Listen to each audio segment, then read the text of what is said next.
Una ho sa lahat, yung po binabanggit ni Attorney Kapunan na scam, yung pa rin ho yung pagtingin ho namin, na ilantad ngayong araw po na ito, yung pong pagiging scam, iskandalo, nito pong confidential funds misuse.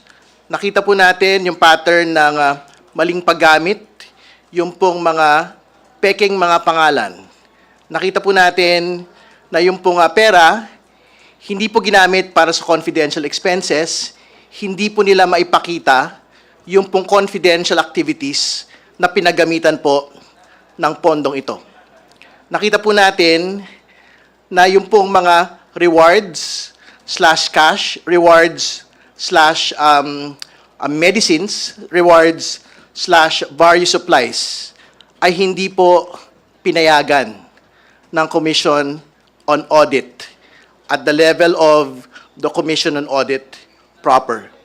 Kaya pwede ho natin sabihin, katulad ng binanggit ho previously ni Congressman Joel Chua, na this is akin to the fertilizer fund scam. But more importantly, we can say today na ito po ay katulad ng Napoles PDAF scam.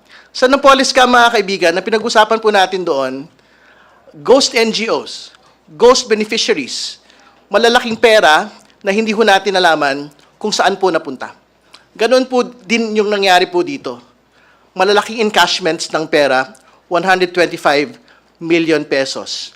Pagkakakilala ho natin kay Mary Grace Piatos, Nova Santos, Milky Sikuya, hanggang sa araw na ito, hindi po liquidated ng maayos yung pong paggamit nito pong mga pondong ito.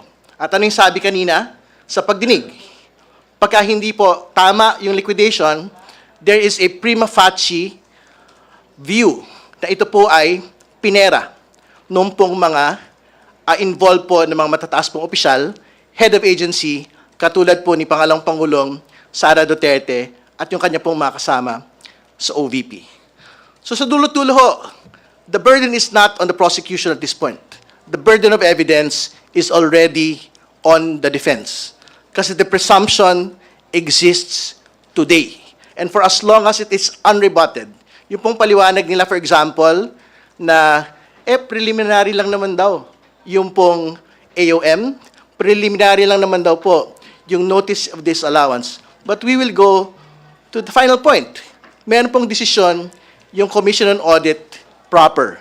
Pinasosoli na po ang Pangalawang Pangulo at ng kanya pong mga kasama ng 73 million for the 2022 OVP confidential funds. At yung susunod pa ho, yung pong balanse ng 448 million para sa 2023 confidential funds. So tama po si Attorney Kapunan kanina. This is a scam. This is a scam similar to the agricultural fund scam. It is similar to the Napoles scam. At alam po natin yung naging ending doon. May mga nakulong po ron. May mga napanagot po ron.